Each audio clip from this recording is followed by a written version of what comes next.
Nous disons lorsque nous regardons la plupart des chrétiens, nous voyons le monde en eux. Beaucoup. Lorsque tu le regardes, tu vois une star de ce monde. Et cette star n'est pas chrétienne, mais c'est un païen. Combien marchent en chrétien, mais cependant ne sont pas chrétiens? Combien fréquentent l'église, mais n'ont pas Christ dans leur cœur? Et Christ est venu avec cette parole afin de nous ramener à correspondre à la parole. Est-ce que nous sommes la parole de Dieu? La Bible dit, dans tout ce que vous faites, faites tout pour la gloire de Dieu. Est-ce que lorsque je chante ces cantiques-là, je glorifie réellement le Seigneur? Lorsque je dis ces choses-là, je glorifie réellement le Seigneur. Tout ce que nous faisons aujourd'hui, nous ne nous demandons plus si cela correspond à la pensée de Dieu. Beaucoup veulent des choses, mais ne se demandent pas si ceci correspond à la pensée véritable du ciel. Le ciel est négligé. Les gens recherchent les choses de la terre. Nous ne disons pas que nous sommes contre cela. Mais la Bible dit, cherchez premièrement le royaume et la justice.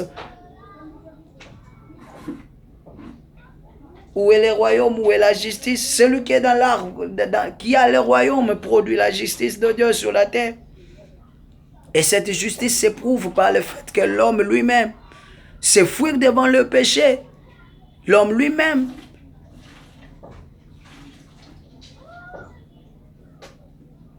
se fuit réellement devant les obstacles qui se mettent entre lui et son intimité avec son Créateur.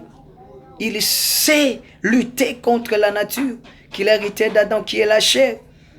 Car aussi longtemps que l'homme vivra, son premier ennemi demeure sa chair. Puisque c'est sur cette chair qui provient du sol que le serpent rampera et il aura pour nourriture la poussière de la terre. Or, nous comprenons par là que tous les péchés que l'homme commettra en sa chair sont la nourriture qu'il donne au diable. Voilà pourquoi Jésus pouvait dire, ma nourriture est de faire la volonté de celui qui m'a envoyé. Ainsi, celui qui obéit offre une nourriture de qualité à son Créateur. Ainsi, celui qui vit dans les péchés nourrit les diables. Voilà pourquoi il prend des forces dans sa vie. Lorsque tu vis la parole de Dieu, tu affames le diable dans ta vie et il n'a pas de pouvoir. Voilà pourquoi Paul pouvait dire que je lutte.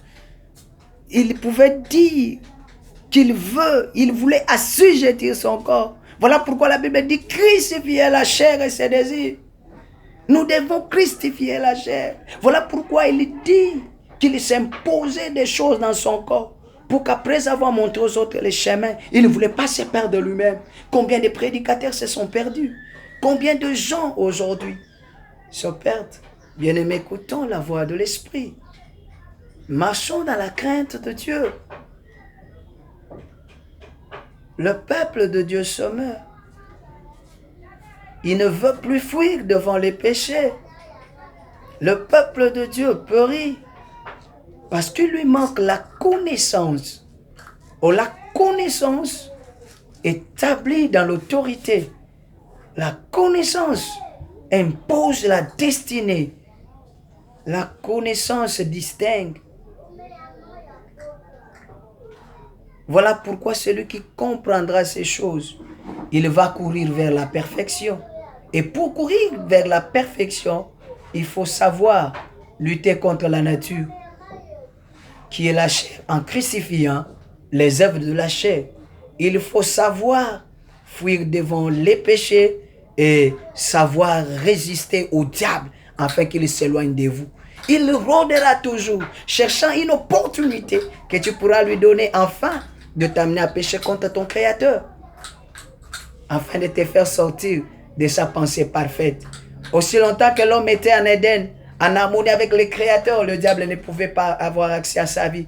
Dès lors que l'homme avait péché et fut chassé de l'Éden, le diable avait eu accès à l'homme.